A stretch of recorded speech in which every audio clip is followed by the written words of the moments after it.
All right, in the previous Rousseau lecture, we talked about Discourse on the Origin of Inequality, which I think is my favorite of the two works that we'll look at. Um, the social contract has some very important ideas and is, in fact, much more widely read than the Discourse. But it suffers because it is apparently the an edited down version or sort of extracts taken from a much longer work. Rousseau occasionally refers to this, that he abandoned. And he sort of took out the bits that he thought were salvageable of this massive work that he'd been working on for years. So as a result, it's a harder read, and some of the ideas in it are have invited many different interpretations, and some of the ideas in it seem very controversial, seem very alarming in some places. Hume, for example, the great David Hume, whom we will be reading shortly, while he was very admiring of some works of Rousseau's, in particular his novel La Nouvelle Héloïse, thought that the social contract was terrible. He rejected it outright, and we'll see his views on social contract are very skeptical, as befits Hume, who is skeptical about just about everything. But yes, he thought that the social contract was unsalvageable. Nonetheless, it has been incredibly influential on all political philosophers that have followed. People like Kant and Hegel and Marx can find the beginnings of their ideas in the social contract. So, we should talk about it. It breaks down into 4 books. It consists of 4 books. The fourth of which is never much studied. It contains an awful lot about the Roman Republic that is, to be honest, rather tedious reading, except for the chapter on civil religion. That is definitely always included in any excerpt of the social contract, and in fact is what got Rousseau into the most trouble. He published both Social Contract and his other more philosophical novel, Emile, within a month of each other, in 1762, I think. You could easily check that. And both of them got him into hot water, and he was more or less on the run forever after.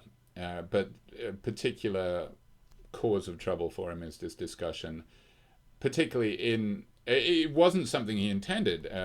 Rousseau seems to have been caught off guard often at the effect of his words. But if you've read it, you'll see his discussion of Christian society as naturally unstable was not something that people were pleased to hear. The Christians were pleased to hear. But yes, so 4 books. The first book, well, let me read to you from this excellent, I highly recommend this. I've given you, I put online the chapter on book 3. Book 3, which Cahn has included a very large chunk of. In usual excerpts of the social contract, the emphasis is very much on the first 2 books. Book 3, though, is of interest to perhaps the political scientist more than to the philosopher, because it's a discussion of the role of government and the forms of government. You know, we're very familiar with this by now, because we've seen it in all of the writers thus far, the breaking down types of government into democracy, aristocracy, or monarchy. And, you know, it's sort of more practical matters, or as practical as Rousseau ever gets. And it can be a bit heavy going. So I thought I'd include Bertram's dissection of it to help you plow through some of the things that Rousseau says. So this book by Christopher, is it? Yes, Christopher Bertram, I recommend highly if you can get hold of it. And here's what he says about the breakdown of the books of the social contract. In the first of these books, Rousseau's intention is initially negative. He is concerned to rebut what he takes to be false theories of the legitimate authority of the state. This is very similar to what Locke does at the beginning of the Second Treatise. Remember, he goes through and knocks down alternative explanations of how disparities of power or authority can come about. Most famously, paternal authority, which of course is the theory of Robert Filmer, the justification for the divine right of kings. And Rousseau, it's very similar to what Locke says, which is kind of surprising given what you can take as a rather savage critique of the Lockean social contract in the Discourse on Origin of Inequality. Remember, Locke presents it as entirely rational and the right thing to do, and Rousseau's description of the same event presents it as a trick by the rich on the poor. But Rousseau seems to regard Locke as an intelligent guy. He talks about the judicious Locke.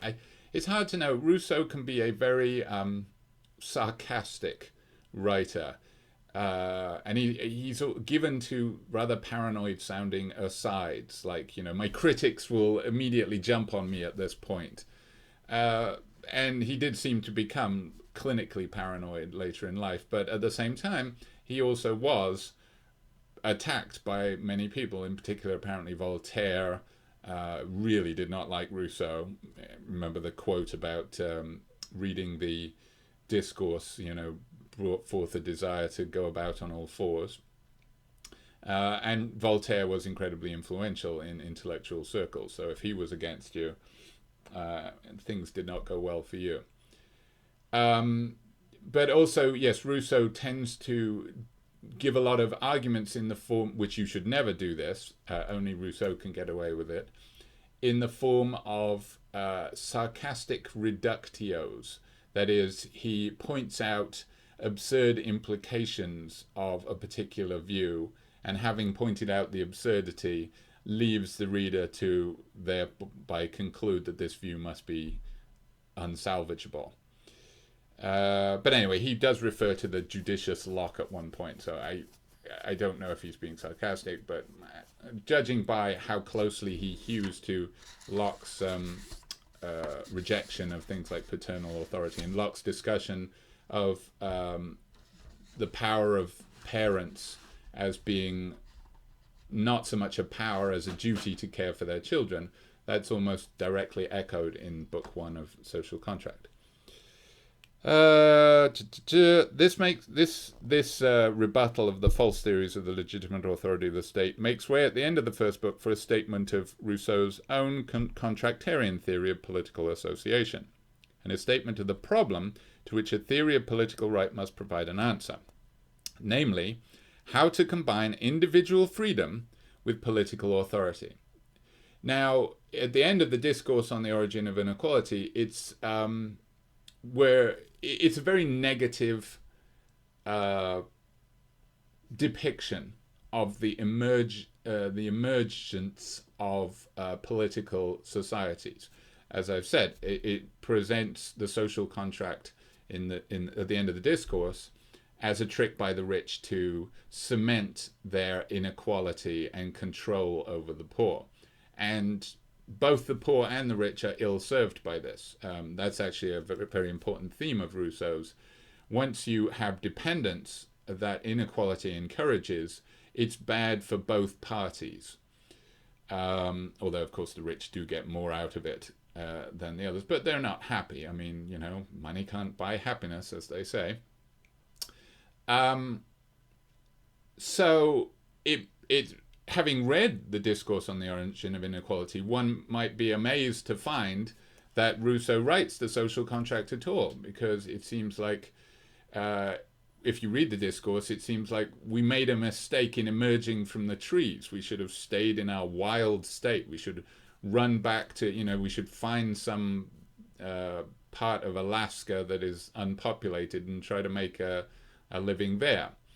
So one of the key lessons of the social contract is how something of the nobility of savage life can be recovered again in a correctly organized social setting, political setting. And in fact, more than that, how a better life than the savage, because the savage, while free and while happy, is still a savage. And contains only a potential for greater realized humanity.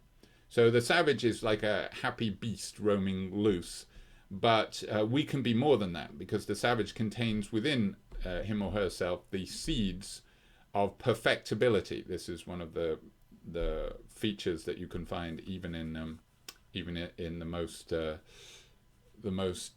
uncivilized human, in the first stage of the state of nature that he describes in the Discourse on the Origin of Quality. They contain perfectibility, and a correctly organized civil society will bring this perfectibility to the fore, will make us realize the potential that we have.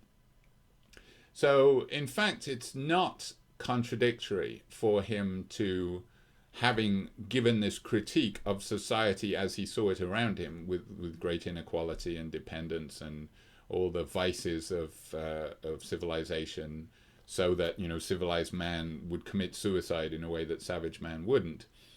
Rousseau then says, but it doesn't have to be this way. In fact, all the bad things that I'm suggesting are exacerbated by badly organized social circumstances. And if we do it right, we can have a much better system. And in fact, it can ennoble, because it is a key Rousseauian idea, that human nature is shaped by its setting, that the institutions within which one lives forms one's very nature. And so it is of paramount importance that we have the right institutions. And such institutions are possible. Well, whether or not that's actually true, given what he says, is another matter, because he seems to require such a list of necessary conditions that basically only Corsica, which is an island off the coast of France, would be a possible setting for Rousseau's ideal society. But anyway, in theory, it's possible to set it up right so that humans in civilization are actually better off than the pre-corrupted humans of the state of nature. Where were we? How to combine individual freedom with political authority. There's the great quote about man is born free that we'll get to in a second. In the second book, Book 2, Rousseau concentrates on the nature of the sovereign people. The sovereign is the people, in much the same way that think of the illustration on the frontispiece of Hobbes' Leviathan of the giant sovereign composed of the individuals who make up the state. Rousseau's idea is the same, that the sovereign is the people operating as a unit. Rousseau concentrates on the nature of the sovereign people, outlines his conception of the general will. This is one of the key concepts of the whole book, the social contract, this idea of the general will. And very frustratingly, Rousseau never writes a chapter on the general will where he spells everything out about it. He just sort of alludes to the general will in passing at various points throughout the social contract. So it's as if there's this other book on the social contract that he's written and that is been destroyed, and that he's just assuming we will have read it too, and makes sort of passing allusions to this general will. And so interpreting what he must have meant by the general will is a Rousseau industry. Everybody who writes on Rousseau has to have their own theory of what the general will entails, particularly because it can sound very sinister. A couple of things he says about it make it sound like totalitarianism or something like that, that the community is imposing on the individual, which, given what he wants to achieve, seems to be the opposite of what he wants to achieve, because he wants to preserve the liberty of the individual in a social setting.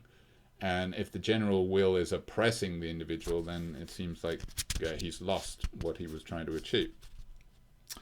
So this is book 2, concentrates on the nature of the sovereign people, outlines his conception of the general will and the law that flows from it, and addresses some problems of the initial formation of the state via the figure of the lawgiver, or the legislator, as it's translated in Cahn's version. The third book, again, which is, you have perhaps the longest excerpts of in Cahn, which is the more political theory section, concentrates on the mechanisms for the application and enforcement of the general will in particular cases, the government. So we'll talk about the difference between the sovereign and the government when we get there. Rousseau outlines what he takes to be the correct relationship between sovereign and government and the ways in which this relationship will almost inevitably go wrong and lead to the end of the body politic. He's got some great line about you begin to, like humans, a society begins to die at the moments of its birth. It contains Samuel Beckett, a similarly gloomy writer, has a great line or something. We are born astride the grave digger waits with his forceps, as if you're being delivered by the person who is going to bury you. And Rousseau says something very similar about societies, that they contain the seeds of their own destruction.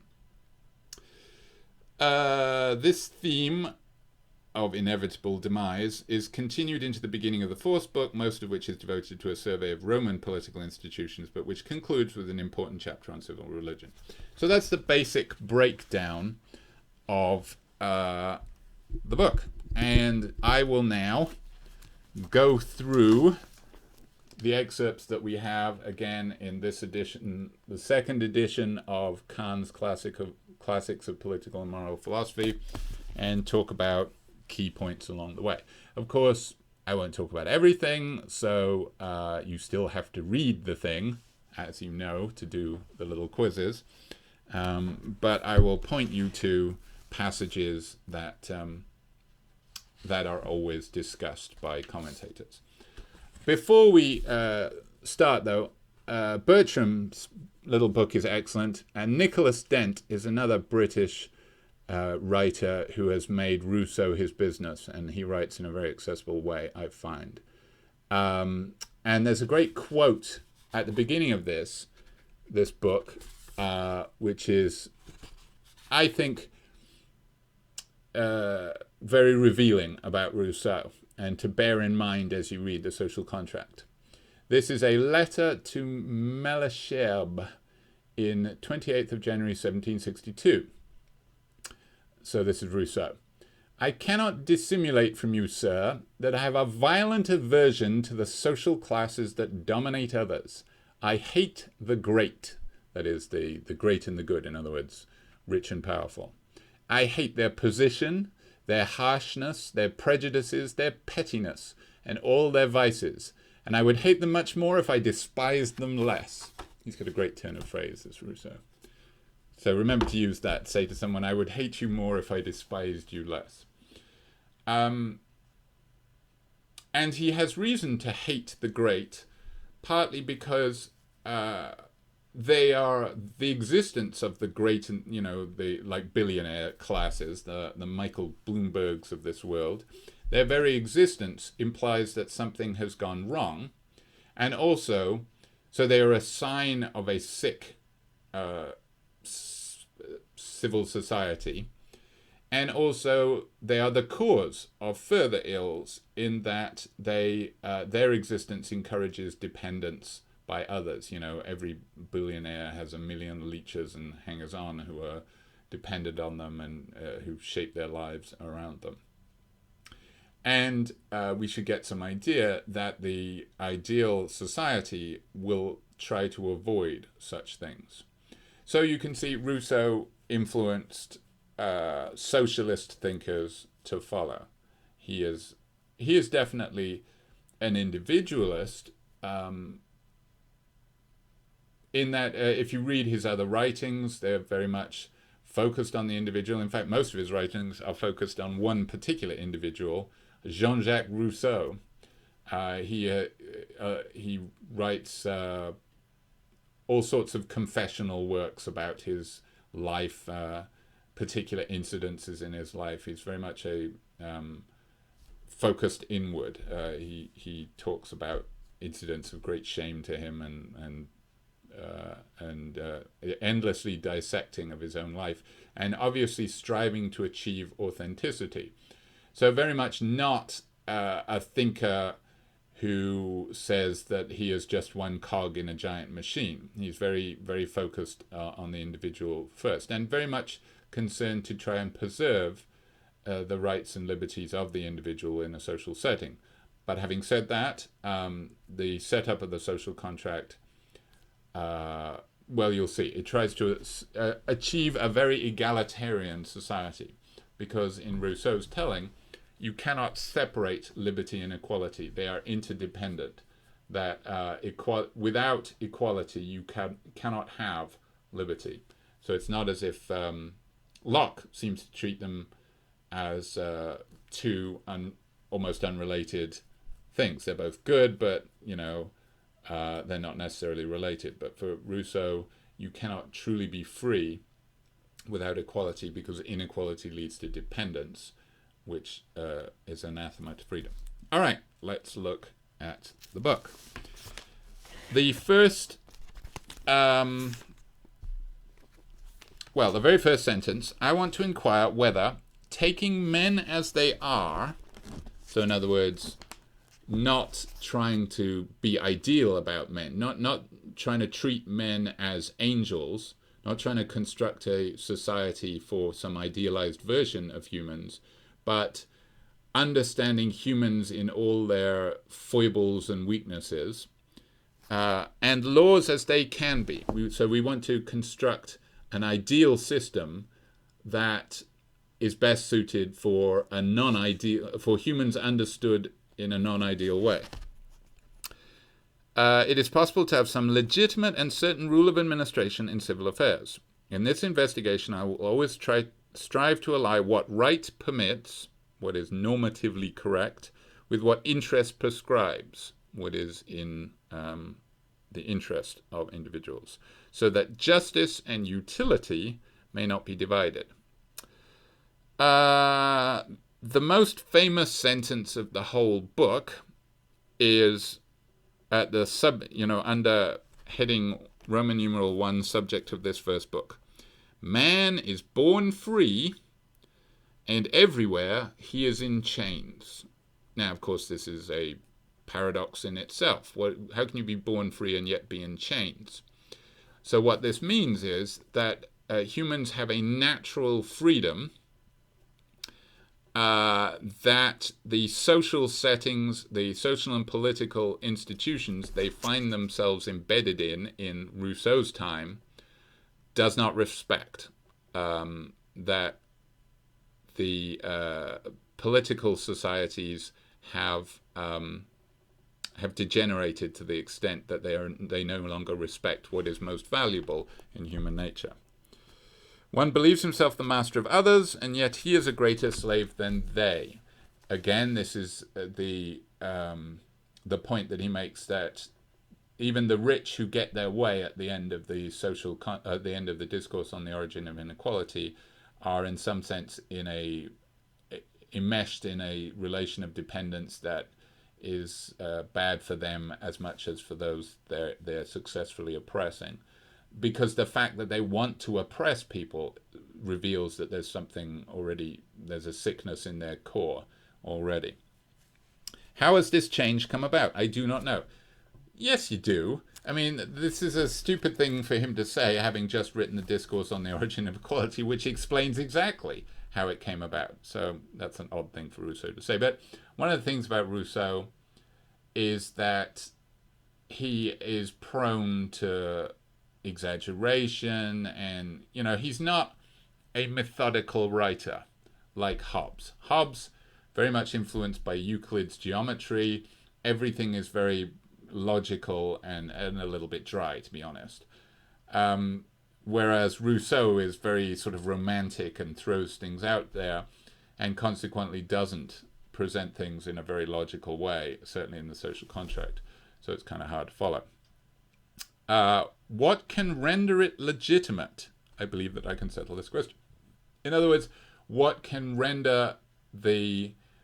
take away the chains that man finds himself in and replace them with freedom, with a social setting that respects his natural freedom?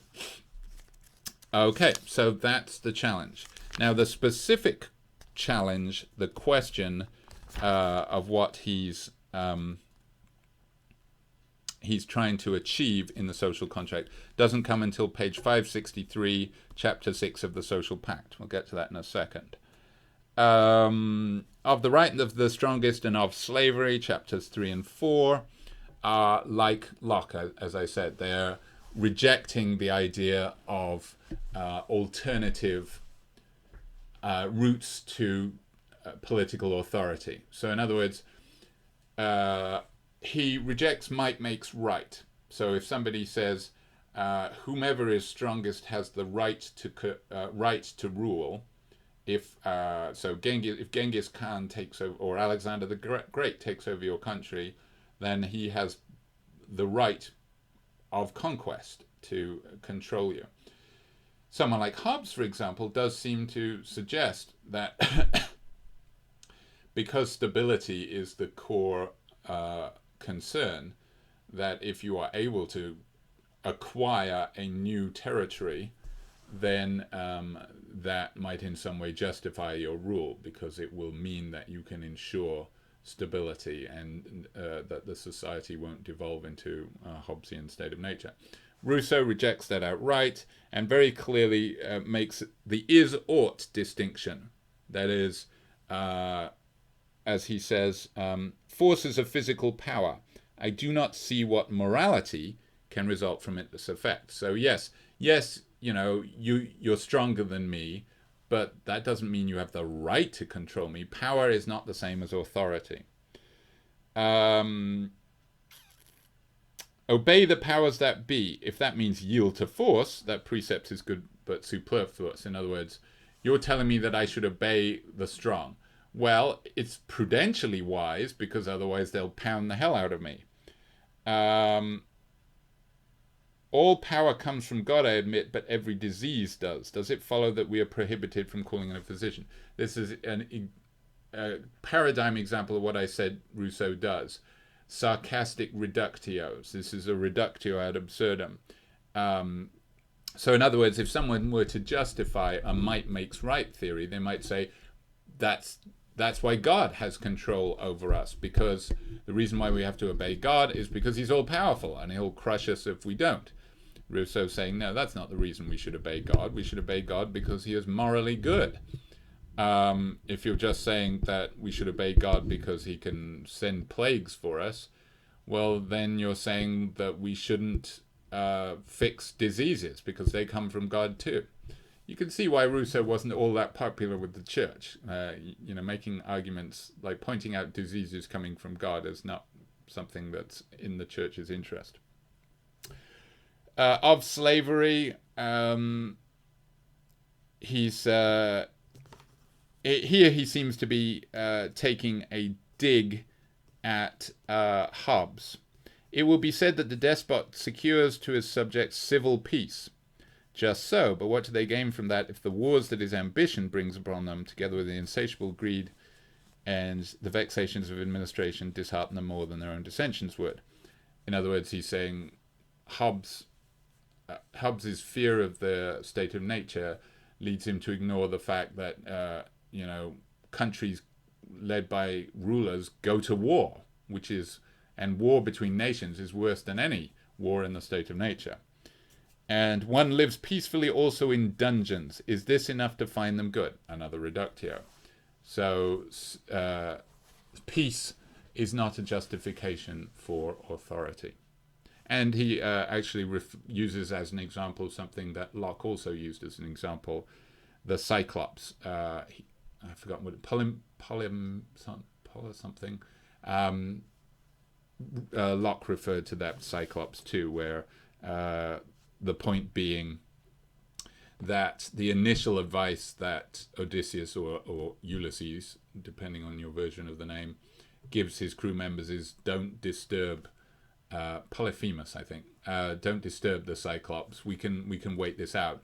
Meanwhile, the Cyclops was eating them one by one. So it was only when they rebelled that they escaped.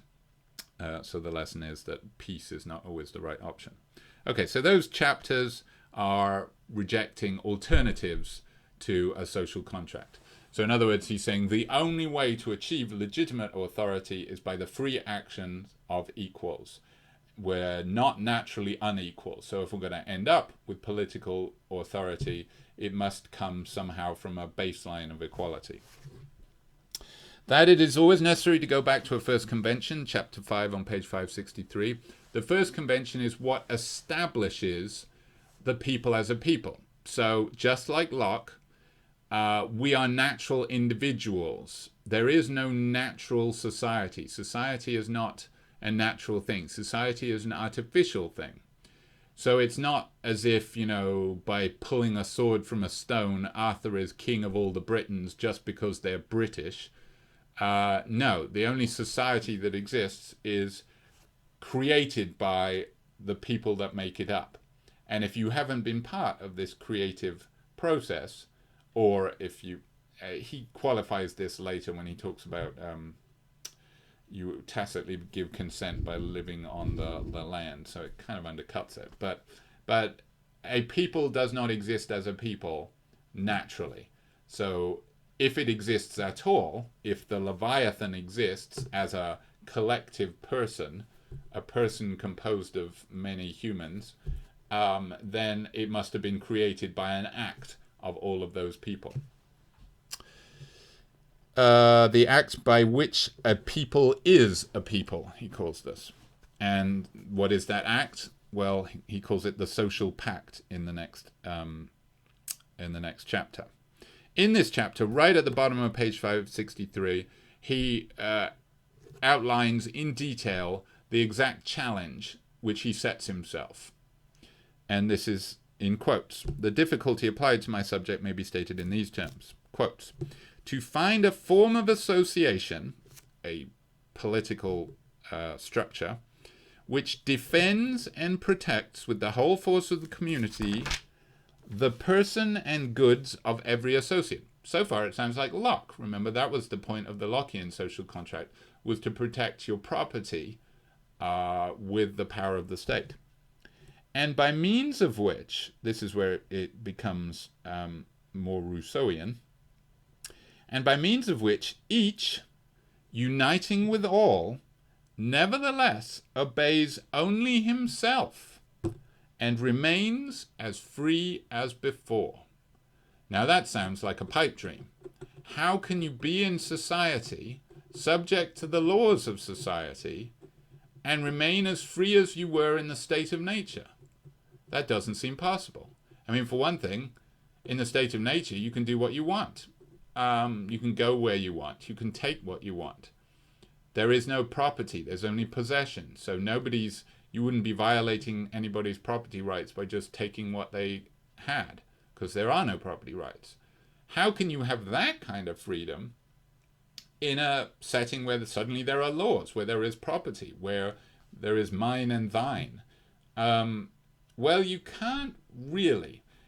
Later on we'll see that Rousseau says that when you set up this system, you substitute natural liberty, which is the liberty to go where you want and do, basically to be under nobody's rule but yours. You replace that with, well, there are two things that replace it. There's civil liberty, and then there's moral liberty. And both of them are slightly different, but that getting both of those in exchange for natural liberty turns out, according to Rousseau, to be an improvement. So you're actually better off. So you're not, when he says as free as before, he doesn't mean free in the same way. You're not free in the same way. You don't have natural liberty anymore. But you're better off, he will argue later. He summarizes what the social pact is. So the passage in italics at the bottom of the first column on page 564. Each of us puts in common his person and his whole power under the supreme direction of the general will, the first mention of this general will. And in return, we receive in a body every member as an individual part of the whole. What does that mean? Well, we'll try and spell it out later. He goes on. This public person, the Leviathan, the body politic, which is thus formed by the union of all the individual members, formerly took the name of city and now takes that of republic or body politic. That's the Leviathan. Which is called by its members state when it is passive and sovereign when it is active. So, here's the innovation of Rousseau. Rousseau says you can never alienate legislative power. Legislative power is the power to make laws, of course. That can never be given to a representative body. If you do that, you've destroyed the body politic, according to Rousseau, and you've enslaved yourself. So, in order to remain free, in order to meet the standard that he has set for himself, the people acting as a whole maintain the legislative power. What this requires is regular meetings of the entire body of the people. Now, this happened in Athens, so in theory it's possible. But, of course, as he mentions later on, Athens had slaves to do the work, and he considered, am I saying that this will only work if you have slaves, which would be a very ironic result, that we can only have liberty when we've got a huge class of enslaved peoples. That would be bad. But anyway, you can never alienate your legislative power. So the people as a whole must be the lawgivers, must be the legislative, and they must operate through the general will, which is the will of the people as a whole.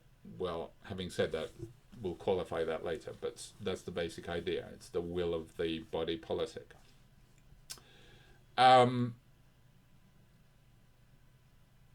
So you can never alienate that. Oh, that's what he means by the passive and the active. So at the same time, the people as a whole are making laws, and whom do the laws apply to? The people as a whole. So in their role as active lawmakers, we refer to the people as the whole as the sovereign. They're the ones who are making the laws. In their role as the people on whom the laws take effect, we call them the state. So the sovereign makes laws for the state, but really they're one and the same, just viewed from the active and passive point of view. Power when it is compared to similar bodies, that is, like a foreign power. So France compared with England. With regard to the associates, they take collectively the name of people and are called individually citizens. So members of this body politic are all citizens.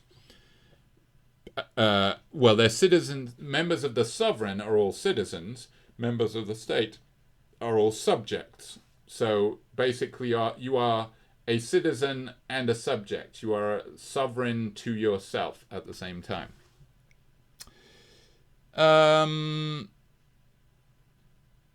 Now, he considers, in the next chapter of The Sovereign, a maxim of civil right that no one is bound to engagements made with oneself. You can't break a contract with yourself. That's just silly. He says, doesn't my system violate that if I'm saying that the people as a whole make laws for themselves? He says, no, because they're viewed under two different lights. It is in the position of, thus we see that there is not, nor can there be, any kind of fundamental law obligatory for the body of the people. But the body politic or sovereign deriving its existence only from the sanctity of the contract can never bind itself even to others in anything that derogates from the original act. So it cannot alienate some portion of itself. But essentially, it cannot violate this principle because viewed from through the lens of his theory, the sovereign is essentially a different person from the citizen. So as the sovereign, you make laws for yourself, but you're acting as a whole as the sovereign, and then you're receiving the laws individually. Anyway, that's his suggestion. Page 565, last new paragraph on that, on the first column. Each individual may, as a man, have a particular will contrary or divergent from the general will. Yeah, so here's a piece of confusing terminology. Rousseau refers to the general will as the will of the body as a whole, but he also talks of the general will in each individual. So the general will in each individual is the will that each person has that is directed to the good of the people as a whole. But you also have a will or sort of drives and desires that are directed purely to your own benefit. And this is the particular will. And often the particular will is opposed to the general will, because according to the general will, you want something that is good for the unit as a whole, which won't favor you. But as a particular will, you want to favor yourself. You have you're self-interested. Remember, this is men as they are. It's not as some idealized version of men. Men are selfish. Humans are after their own self-interest. That's one of the basic drives in humans. Amour de soi-même, self-love, which he discusses in Discourse on the Origin of Inequality. So the particular will and the general will can be opposed to each other. And how to resolve this is a puzzle that he also has to deal with. Next comes up one of the most sinister sounding phrases in the whole book, and probably the second most famous passage in the book. This is the last paragraph before chapter 8 of the Civil State. In order, then, that the social pact may not be a vain formula, it tacitly includes this engagement, which alone gives force to the others, that whoever refuses to obey the general will, here we're using general will in the sense of the will of the body as a whole, shall be constrained to do so by the whole body. This sounds a bit like tyranny of the majority. Which means nothing else than that he shall be forced to be free. Now, what the hell is that? That sounds like Orwellian newspeak, forced to be free. That sounds like an oxymoron. How can you be, on the one hand, forced and yet also be free? Well, we shall try to make sense of that. One quick gloss on it is that you are not acting autonomously. You are acting in a way that is detrimental not just to the body as a whole, but to yourself in following your private will. It's as if, suppose we want to, famous examples that people use are, suppose there's a drought and there's a watering ban. You're not supposed to water your garden. You're supposed to let your garden wither while the hose ban is on because of the drought. And somebody reasons to themselves, well, as long as everybody else follows this rule, the difference in me watering my roses will be so minor that it won't make a difference. So I might as well free ride, it is sometimes called. I might as well free ride. I get the advantage of everybody else following the rules so we don't run out of water. So I get the benefits, but I don't pay the burdens of letting my roses die. So I free ride on other people's goodwill. Now, of course, if everybody reasons this way, disaster. Everybody waters their roses, we run out of water, and it's terrible. You know, much worse things happen than if we just let our roses die. So in stopping you from free riding, we are actually preventing a disaster for all. So that is one straightforward way to understand being forced to be free. Now, why are you being forced to be free, though? Well, because if you do something through pursuing your selfish desire to favor yourself, you are going to upset the delicate balance that ensures nobody is dependent on anyone else. People, in pursuing their private interests, are forever acting against this egalitarian society where nobody is dependent on one another. And if you upset that balance, that's going to create circumstances of dependence, which is going to undermine your liberty. So in forcing you not to undermine these circumstances whereby everybody is maintained in their independence and free, we make sure that you remain free. So in forcing you to do something that maintains the circumstances of your freedom, we are forcing you to be free. That's the best gloss that you can give to it. And again, there are many different interpretations of it. I'm sure there are Rousseau scholars who, if they heard me giving that gloss on it, would tear their hair out. But that is one way to take away the sinister quality of that phrase. Chapter 8 of the Civil State, it describes the advantages of the social contract. The passage from the state of nature to the civil state produces in man a very remarkable change, by substituting in his conduct justice for instinct, and by giving his actions the morality that they previously lacked. Remember, for Locke, there is a morality in the state of nature, defined by the law of nature, which is available to all who use their reason to see it. We already saw in Discourse on the Origin of Equality, Rousseau poo-poo this idea. He said, if it was so obvious to all, then how come every political writer who writes about it comes up with a different version? We saw different versions of the law of nature in Locke and Hobbes, for example. So Rousseau denies that there is true morality in the state of nature. People are not wicked in the state of nature because there's no bad or good. There is no morality. So you can only have a morality when you have social institutions. Now, of course, if they're bad, everybody is corrupted and everybody is made immoral. But in the ideal situation where you have the problem that he set himself is solved, then you have the possibility for true morality. So it's as if you're creating morality. And to have morality is better than not. It's what sets humans above the beasts. I mean, we all love our cats and dogs, but they can't be immoral.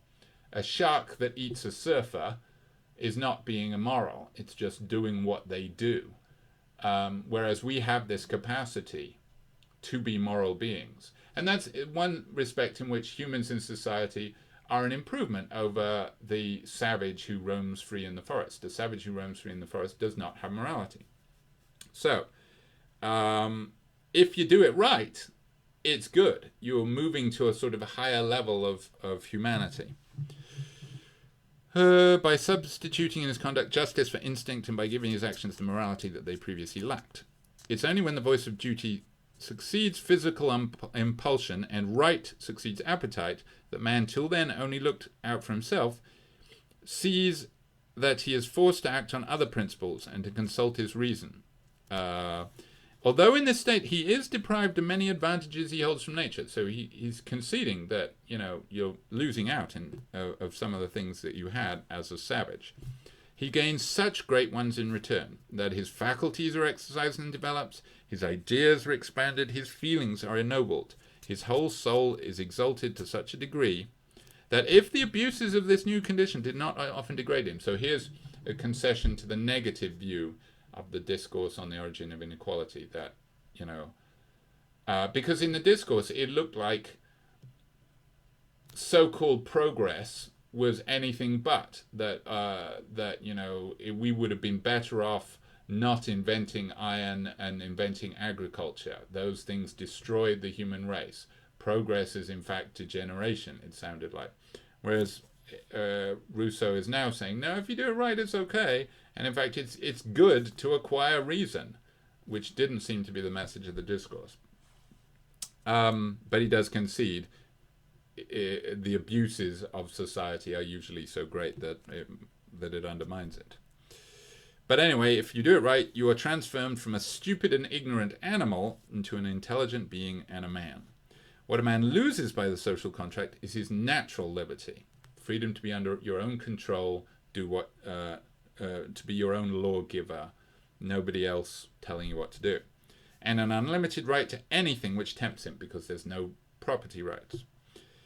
What he gains is civil liberty and the ownership of all he possesses. Now, what is civil liberty? The best spin I can give on civil liberty is it's like natural liberty in a setting where there are humans. Natural liberty is suited to where there are very few people. So if you're you're the only person within thousands of miles, then of course you get to do whatever you want. Natural liberty will automatically be constricted the more people there are, because then you get the circumstance that Hobbes describes, of where people keep trying to do whatever they want, but now there's competition and they will come to blows. Now, Rousseau doesn't think that they'll come to blows for long, as that's the discourse of the origin of inequality. But anyway, the more people there are, the more the natural liberty is constricted. Civil liberty is the best range of natural liberty that is achievable and consistent for the same packet for all. So an example, if there's nobody around, you can walk wherever you want on the road. You can drive your car wherever you want on the road. Great. But the more and more people there are, if everybody does that, you'll get crashes, you'll get congestion. Your natural liberty won't be realized. Nobody will be able to get what they want. So a civil liberty sets up a system whereby people can get wherever they want almost as well as if there was nobody. And by setting up a system of traffic lights, roundabouts, a convention where you always drive on one side of the road, and if you do that, people can cooperate. So you're getting almost as good as natural liberty. You're getting to achieve what you want, compatible with everybody getting to do that. So that's my spin on civil liberty. It's not really as good as natural liberty if there's nobody around, but it's much better than natural liberty given the circumstances of everybody there, because people pursuing natural liberty when there's lots of people will just lead to chaos. And the ownership of all he possesses. This is where property becomes a right. Last paragraph of this chapter. Besides the preceding, one can add to the acquisition of the civil state the moral freedom, which alone renders man truly master of himself. For the impulsion of mere appetite is slavery, and obedience to the law one prescribes to oneself is freedom. So civil liberty is like natural liberty. It's getting to do as much of what one wants, whereas moral freedom sounds like the precursor of what Kant had in mind. Kant was very much influenced by Rousseau. That is, this is what true morality is. It's using your reason. Kant and Aristotle, of course, it's using your reason to govern your behavior. You are acting like a human more than an animal. and it is what ennobles us, what sets us above the others. So that's different. That's a 100% positive, because we didn't have anything like that in the state of nature. It's not an inferior version of natural liberty, it's a completely new thing. And you get that from living in society, in the right kind of society. Discussion of property. There's a good sarcastic comment about the Catholic king in his cabinet might by a single stroke have taken possession of the whole universe. This is critical of, Locke, among other people, the right of first possession. It reminds me, there was a Native American chief who, I think it was in the 60s or at some point, sailed over to Spain and planted a flag and claimed Spain for his tribe, obviously as a satire of what Spain had done with Columbus. The other direction, Columbus had come over to their country and said, this is ours, when there were people living there. So this Native American chief did it in reverse to point out the ludicrousness of it. And Rousseau is making a similar point. There's the passage here that I ask a question about on the quiz. He says, modern kings call themselves the king of France rather than king of a people. So in naming themselves the king of a country, they automatically lay claim to territory, whereas in ancient times, kings just call themselves the king of a people, which doesn't mean that they have a homeland. It doesn't imply that they naturally control some territory. I shall close this chapter in this book. This is on page 567, last paragraph of book 1. I shall close this chapter in this book with a remark which ought to serve as a basis for the whole social system. It is that instead of destroying natural equality, the fundamental pact, on the contrary, substitutes a moral and legitimate equality for the physical inequality which nature imposed upon men. This is a little bit confusing, because in the discourse on the origin of equality, he said that we're naturally equal. But that's in the first stage of the state of nature, when we're all living independently. By the end of the state of nature, by the fourth stage of the state of nature, we've become dependent on one another, and we've got specialization, where some people learn how to make horseshoes, and some people learn to farm, and each is dependent on the other. But instead of destroying natural equality, the fundamental pact, on the contrary, substitutes a moral and legitimate equality. So again, this is part of what you get in return. It fights already by the fourth stage of the state of nature, we have these negative forces that are pulling us apart. So this artificial structure is in fact going to prevent us from tearing ourselves apart. It's a battle against sort of natural entropy. It's sort of like medicine against our tendency to atomize. So that although unequal in strength or talent, they all become equal by convention and legal right. So now we've got a normative equality. Even if I'm small and weak in comparison with you, we have the same rights. All right, book 2. That sovereignty is inalienable. Sovereignty, remember, is legislative power, and you cannot alienate that. You cannot pass it on. You cannot delegate your legislative power to a body. Sovereignty is indivisible. You can't break it into smaller groups. You can't say this group controls this affair and this group contains this others. Whether the general will can err. This contains a very confusing passage. This is chapter 3 of book 2, page 568. Top of the second column on page 568. There is often a great difference between the will of all and the general will. Okay, so this lets us know that the general will is not simply the will of the sovereign as a body. That's the will of all. So in other words, That's like everybody. Suppose everybody really did get together and they said, "What should we do?" And they reached an unanimous agreement. That would be the will of all. Isn't that by definition the general will? No. So, as the general will and the will of all can be different. The latter, the general will, regards only the common interest. The other regards private interests and is only the sum of the particular wills. So the will of the people acting as a whole will just be everybody's private interest. It's like when you go to vote. You're supposed to vote your own private interests. You're not supposed to be influenced by what other people want.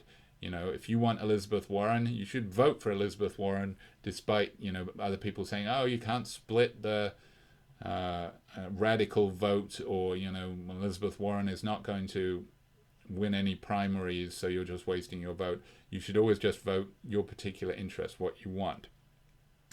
And the idea of voting nowadays is that somehow everybody voting selfishly will produce something that is good for all. Well, he's saying it will produce the will of all, which isn't bad, but it's not the general will. The general will isn't just the will of the sovereignty, it's what the will of the sovereignty should be, not what it necessarily actually is. Now, of course, we want to get the two closer together, and that's the job of the legislator, the semi-mythical person that is talked about in this book. Will try and push them together so that you create people who automatically take as their own personal interest something that is in the good of all. So in an ideal situation, the will of all and the general will coalesce, but not necessarily.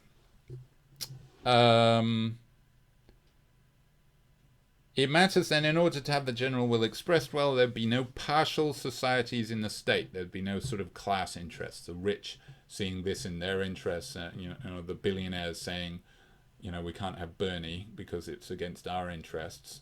You can't have that. Each citizen speak only his own opinions.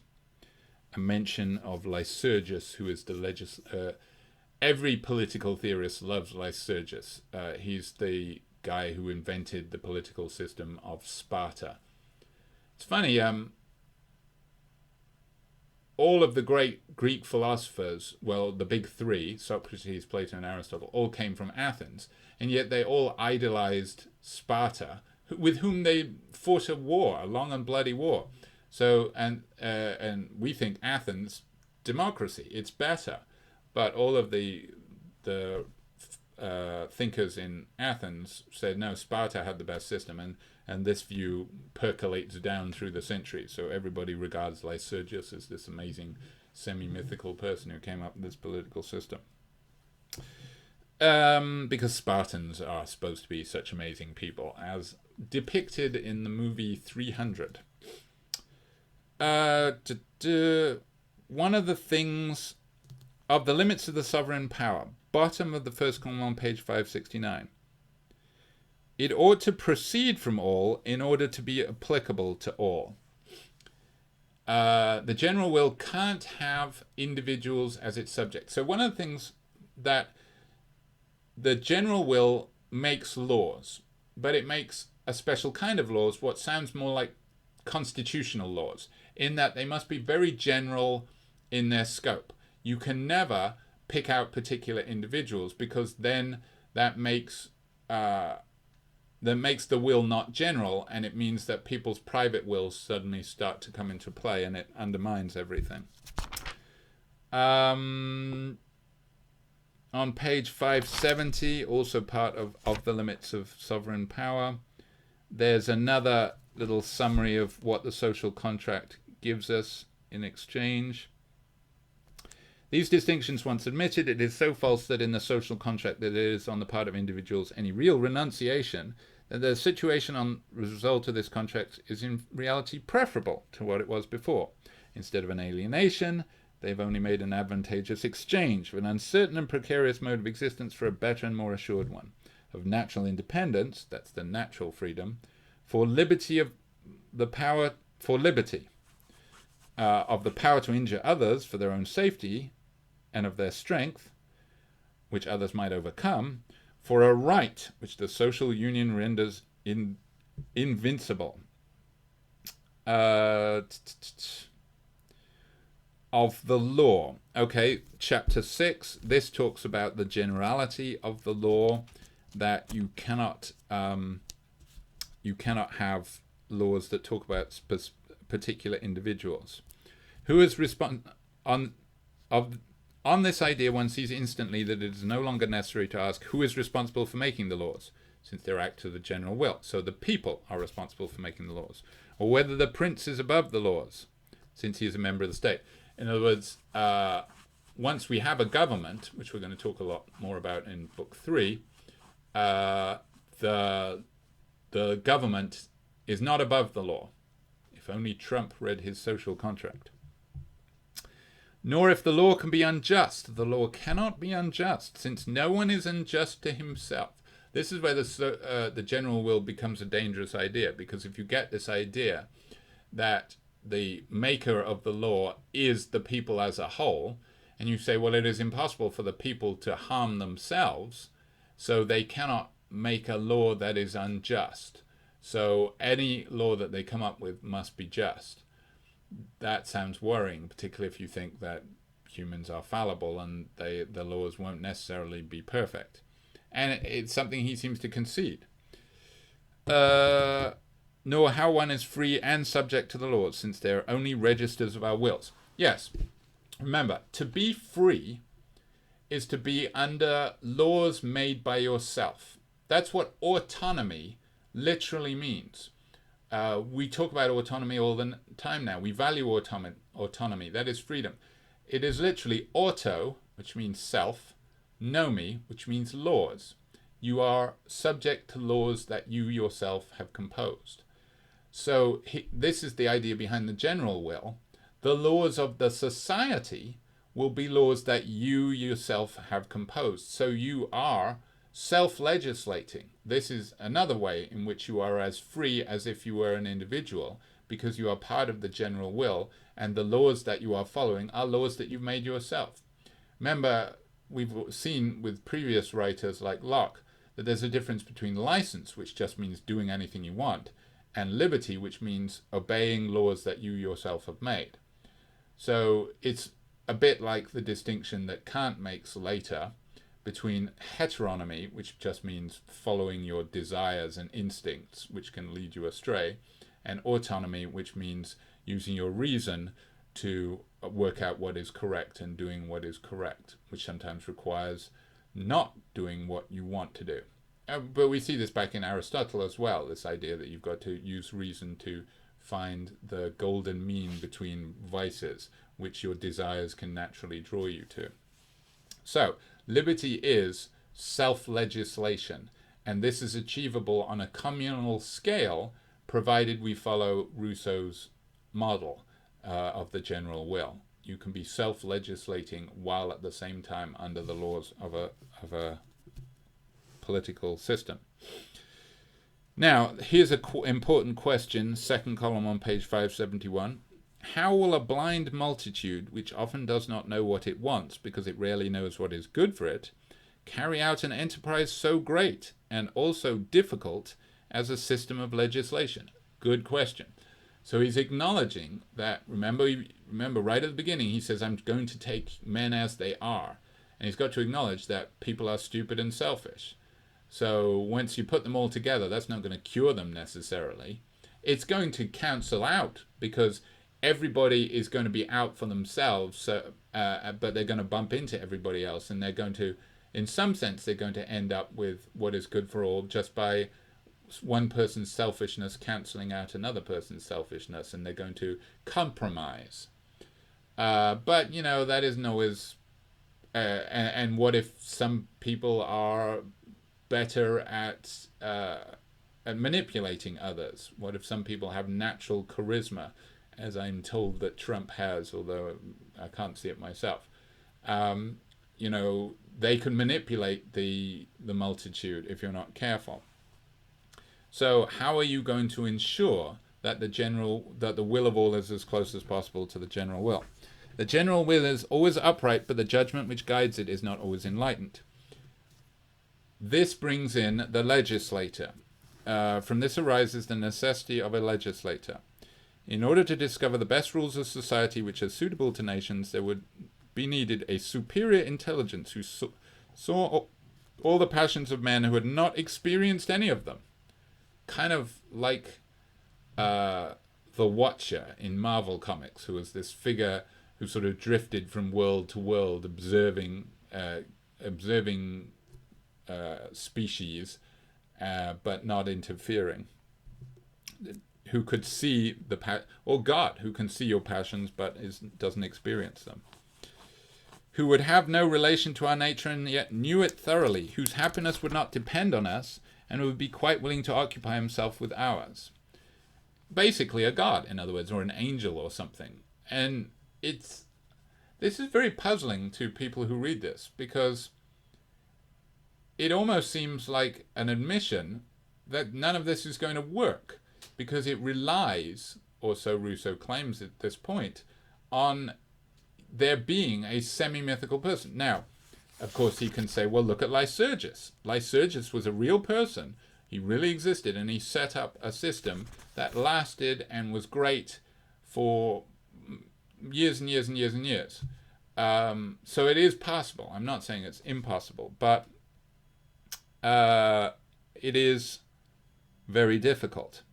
Now, one thing he does say in this chapter on the legislator is that one thing the legislator will have to do, because he doesn't have the power of the state behind him, and because he's creating a people, he's there at the inception of a group of people who don't yet have a sense of themselves as a common entity.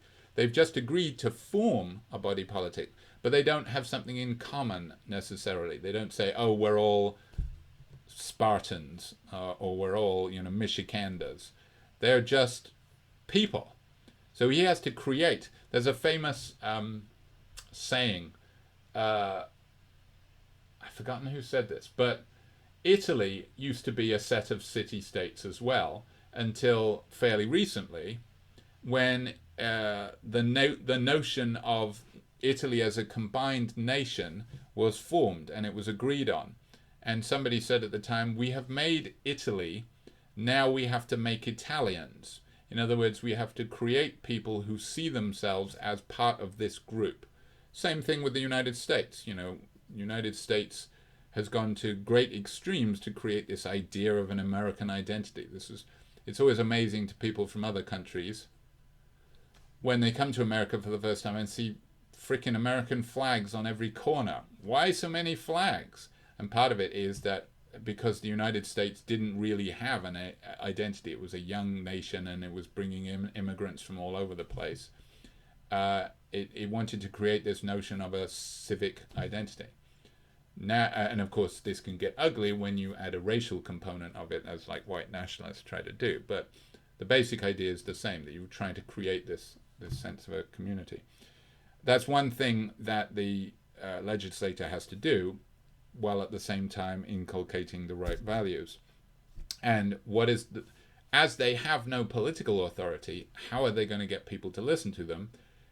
The very cynical answer or it sounds very cynical, that Rousseau gives, bottom of page 572. This is what in all times has forced the fathers of nations to have recourse to the intervention of heaven, and to give the gods credit for their own wisdom, to the end that the peoples, brought under the laws of the state as to those of nature, and recognizing the same power in the formation of man and that of the city, obey with liberty and hear with docility the yoke of public felicity. Basically, he's saying, claim that you're speaking for God. So maybe this is what Moses was doing. Maybe Moses just carved those tablets himself when he went round the corner. Rousseau certainly seems to hint at such a thing. Of the diverse systems of legislation, there's a discussion of liberty and equality. If one seeks to find precisely what constitutes the greatest good of all, which ought to be the goal of every system of legislation, one will find that it reduces itself to two principal objects, liberty and equality.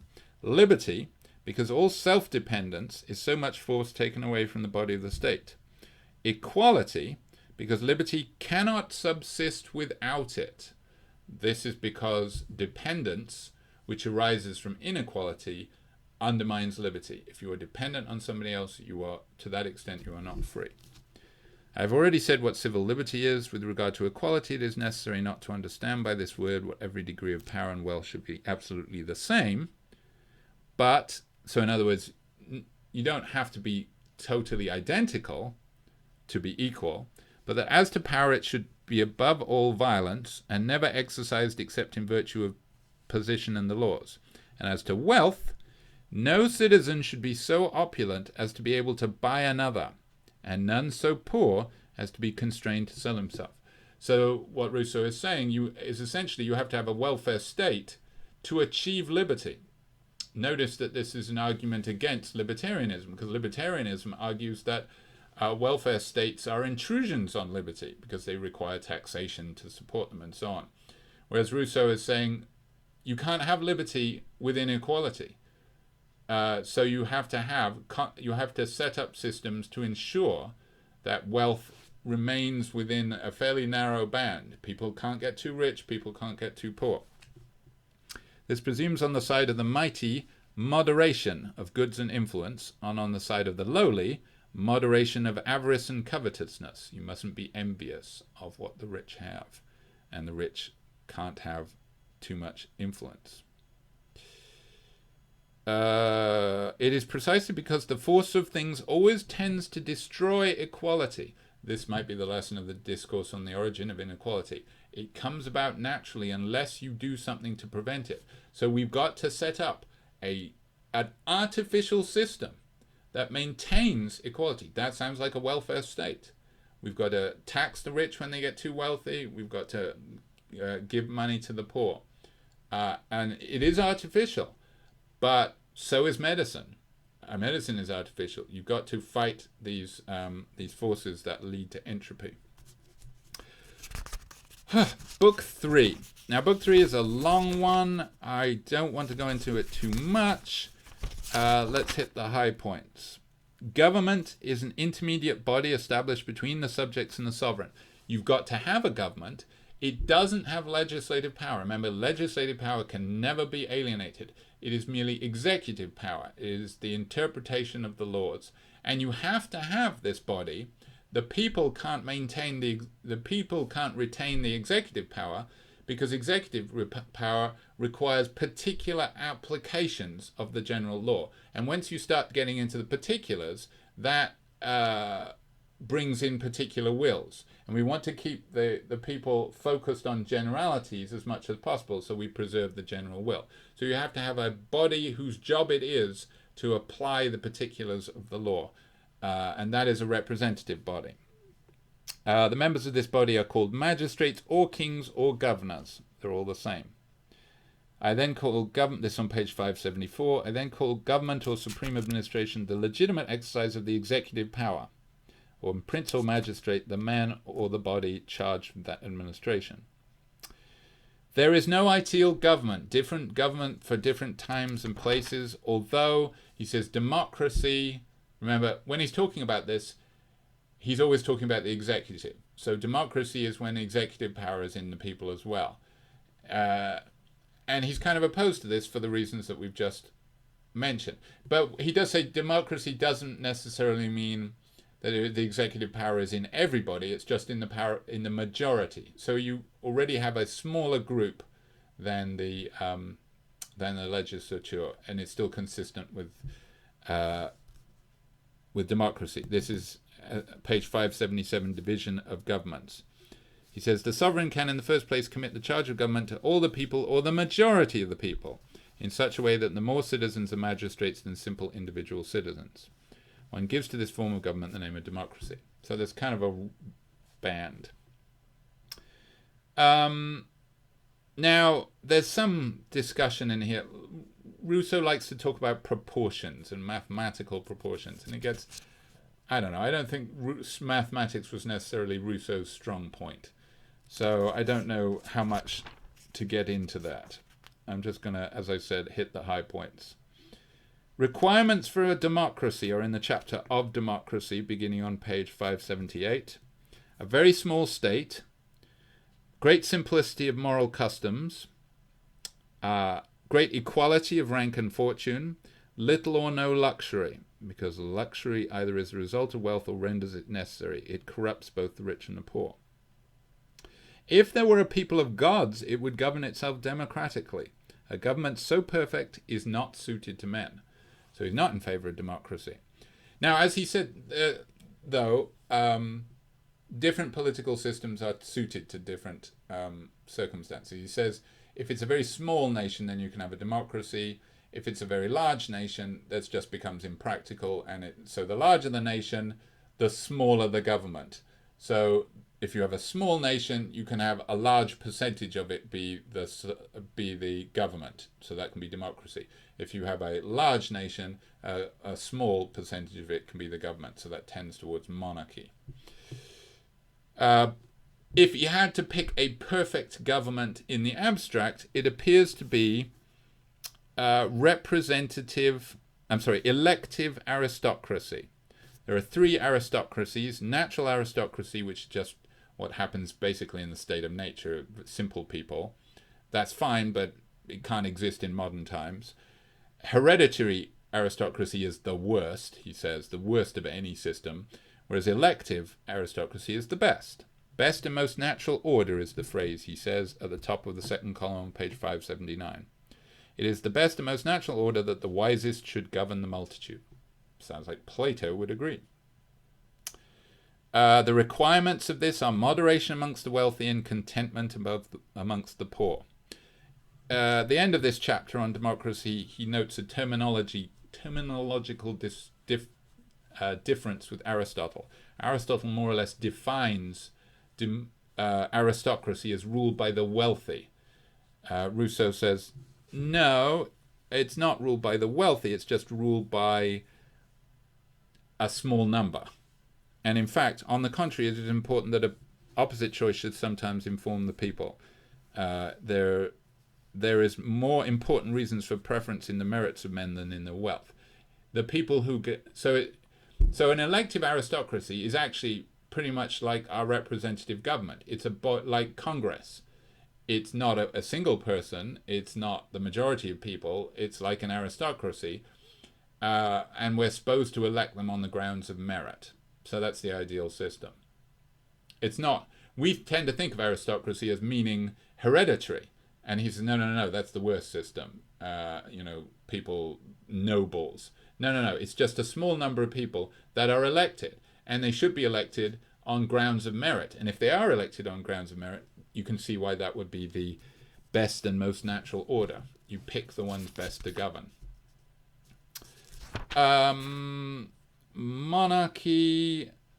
Oh, there's the quote about Machiavelli on page 580, second column, where he maintains that actually the prince is, while feigning to give lessons to the kings, he has given great ones to the peoples. The Prince of Machiavelli is the Book of Republicans. So Rousseau offers an interpretation of the prince as sort of a warning to the people.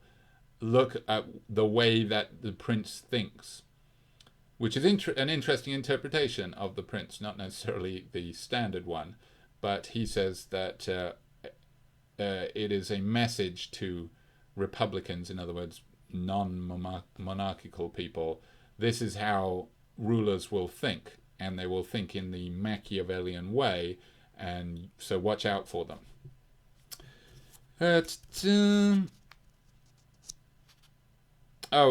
Yes, and this he on page 580 near the bottom, he says monarchies choose their advisors the worst.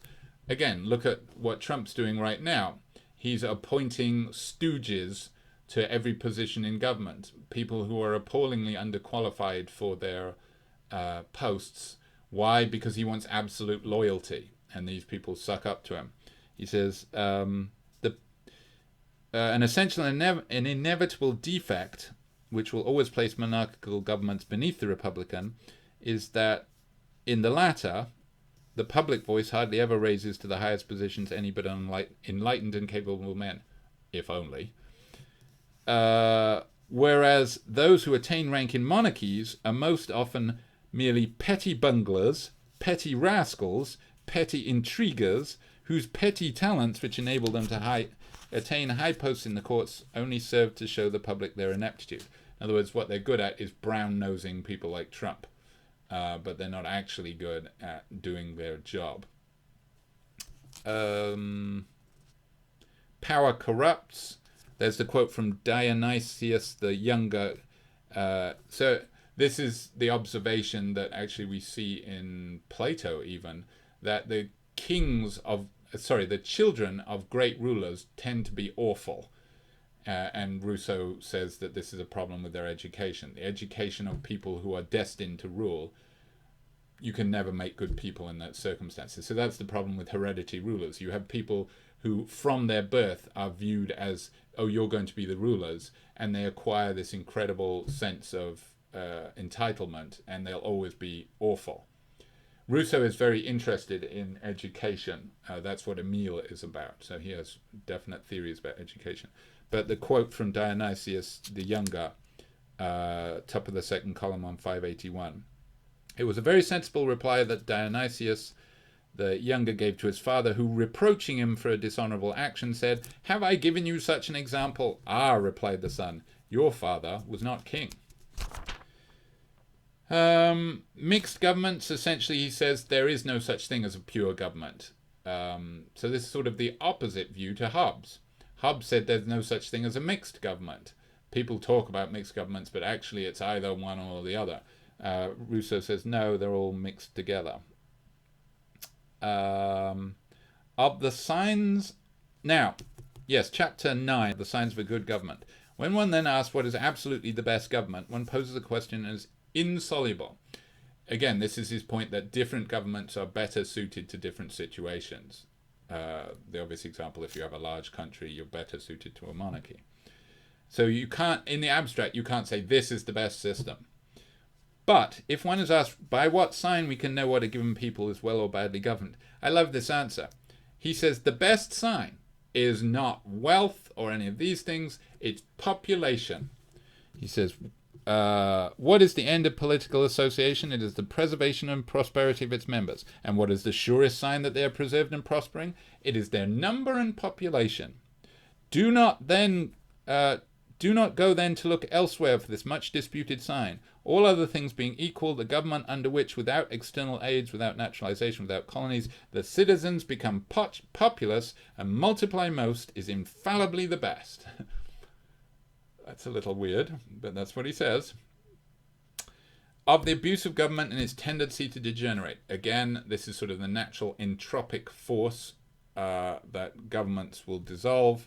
He says there's two ways to degenerate. The government shrinks or the state dissolves. This is discussed on page 583. He says that anarchy is the general name for when a system dissolves. So it's not the bad form of democracy. We usually see it as the bad form of democracy. The bad form of democracy is democracy generates into ochlocracy, he says. Bottom of page 583. Aristocracy into oligarchy. We're familiar with that from Aristotle and so on. I should add that royalty degenerates into tyranny, and then he goes into a discussion of the different uses of the word tyranny. Ordinary sense versus precise sense, and so on. So if you see a question on that, it's at the top of page 584.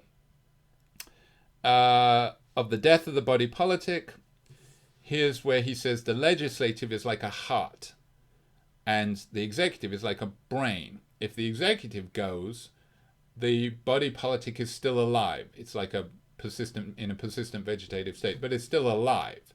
You can maybe get a new executive and revive it.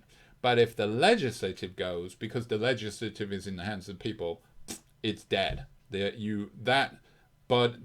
social body disperses into its component individuals. Like, when you die, your cells just go their separate ways. Your individual cells might continue to live, and maybe they could be taken and grown in a lab or something. But you as a unit are no more. And so the society ceases to be. The idea of representatives, chapter 15. You should have representatives for the executive, but you cannot have representatives for the legislative for the reasons that he said before, that the legislature cannot be alienated. It's here that he mentions that that slavery seems to accompany democracy on page 585. He says it's not necessary; it just happens to have been at the top of page 586.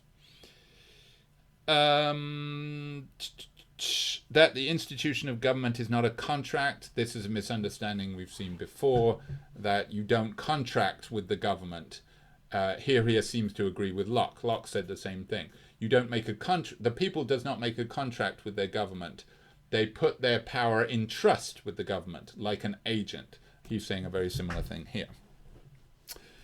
That's the end of book 3. Book 4, discussion of voting. Majority rule is essentially... if you see a question about what it says above Genevan prisons, this refers to footnote 18 at the top of page 590. So follow that up to get the answer to that question.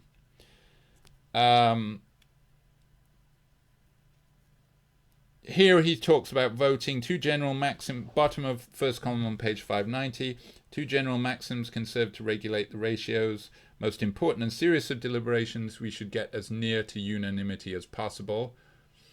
But when it's speed of decision, then you just go for the majority rule. And in fact, if deliberations that must be resolved immediately, a majority by 1 vote should suffice. Finally, this chapter that got him into all sorts of trouble, beginning at the bottom of page 590, of civil religion. He talks about 3 different kinds of religion. The religion of man is without temples, without altars. This sounds like sort of Protestant Christianity, or maybe Quakers.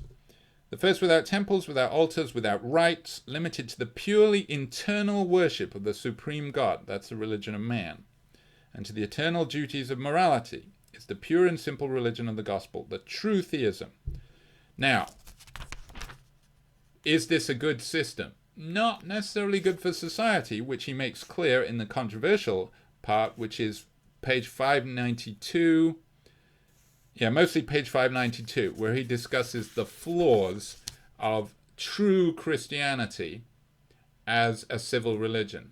Now, true Christianity is not like the Christianity that is espoused by most people who most vociferously label themselves Christians. Trump voters. True Christianity requires taking Jesus's word seriously, like loving thine enemy and this earthly veil is just temporary, and your most important existence is in heaven, so don't care about wealth or anything. That's true Christianity, and as he points out, it's not very good for a stable terrestrial government because you don't really care about your terrestrial existence. Second kind of religion is the religion of the citizen. Inscribed in a single country, gives its gods its proper and tutelary patrons. It has its dogmas, its rites, and external worship prescribed by the laws outside of the single nation that follows it. That sounds more like the civil religion that he encourages for stability's sake. There's a third, more bizarre kind of religion, which he later calls the religion of the priests. This is given to men 2 legislations, 2 chiefs, 2 fatherlands, subjects them to contradictory duties, and prevents them from being able to be at one time devout and citizens.